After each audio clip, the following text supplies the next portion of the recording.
D'une façon très générale, le greenwashing, c'est l'utilisation abusive de l'argument écologique. Et on distingue 4 grands signes de greenwashing. On a la promesse mensongère ou disproportionnée. On peut avoir aussi des éléments qui manquent de preuves ou de clarté. On a l'utilisation d'éléments naturels ou des logos qui font penser à des labels officiels. Et puis on a le dénigrement de comportements qui sont favorables à la transition ou au contraire l'encouragement à des comportements non soutenables. D'une manière générale, les entreprises ne tombent pas volontairement, ne provoquent pas le greenwashing de façon intentionnelle. On est plutôt dans la maladresse ou l'inattention ou une méconnaissance des règles déontologiques.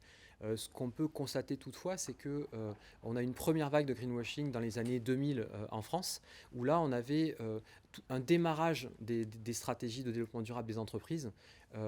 Et du coup, on avait des communications qui étaient vraiment en décalage entre ce qu'elles faisaient réellement et ce qu'elles annonçaient dans leur communication et leur publicité.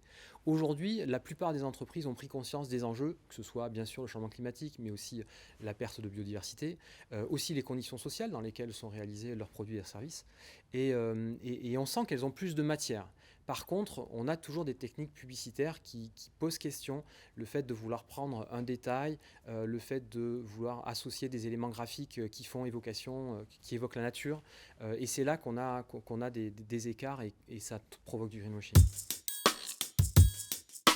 Alors les campagnes qui m'agacent le plus et qui posent un certain nombre de problèmes vis-à-vis de la transition écologique, ce sont ces campagnes qui nous présentent l'achat d'un produit ou d'un service comme étant un geste pour la planète, ou comme ce vêtement va protéger les océans, ou va mettre fin aux déchets plastiques. Et pour moi, il y a un enjeu qui est de présenter les impacts négatifs et positifs de l'action d'une marque et de ne pas laisser croire que l'achat d'un produit ou d'un service, même s'il est moins impactant, il va avoir un effet bénéfique pour la société ou pour l'environnement. Je pense que là, il y a un écueil qu'il faut vraiment combattre et c'est là que c'est important de déposer des plaintes pour signaler ces problèmes-là.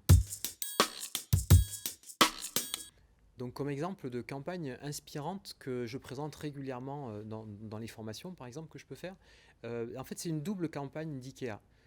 Il y a une douzaine d'années, IKEA avait fait un spot de pub qui était présenté en école de publicité comme un modèle de campagne où on avait une personne dans son logement qui débranchait une lampe de bureau qui fonctionnait encore. Mais la personne, elle avait envie d'en changer.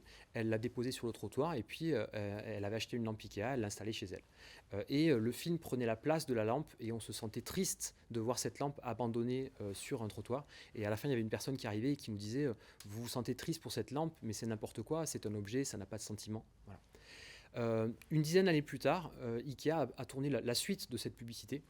Et on a une petite fille qui passe sur le même trottoir, qui repère la lampe, qui la prend et qui lui offre une seconde vie. Et là, elle achète une ampoule. Donc Ikea vend une ampoule dans ce spot-là. Et la petite fille vit de merveilleux moments, seule ou avec ses amis ou avec ses doudous ou ses peluches, autour de cette lampe-là. Et à la fin, on a le même personnage qui vient et qui nous dit « Vous vous sentez heureux pour cette lampe ? Vous avez bien raison, les produits ont plusieurs vies. » Et je trouve que c'est intéressant, cet exemple-là, d'avoir de très beaux films publicitaires. Dans un premier cas, où on valorise un comportement qui n'est pas responsable. Et aujourd'hui, une marque qui se dit je ne peux pas vendre la même chose et je peux accompagner mon public, les gens qui apprécient ma marque, vers des comportements plus soutenables. Malheureusement oui, parce que il y a encore plein d'entreprises et d'agences qui ne sont pas sensibilisées aux enjeux, qui ne connaissent pas bien les règles déontologiques et on voit que c'est quand même assez subtil.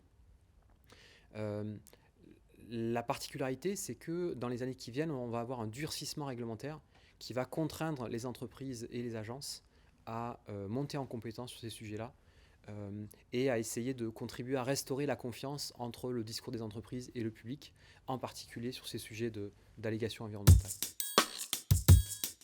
Face à la pression de la société civile, face au durcissement de la réglementation, un certain nombre d'entreprises vont avoir tendance à dire « Ok, puisque c'est comme ça, je ne communique pas, je continue à avancer, mais sans essayer de valoriser mes engagements et mes résultats. » Et je pense que c'est une erreur déjà on a besoin de la communication en interne pour mobiliser tous les salariés autour de cette démarche de soutenabilité.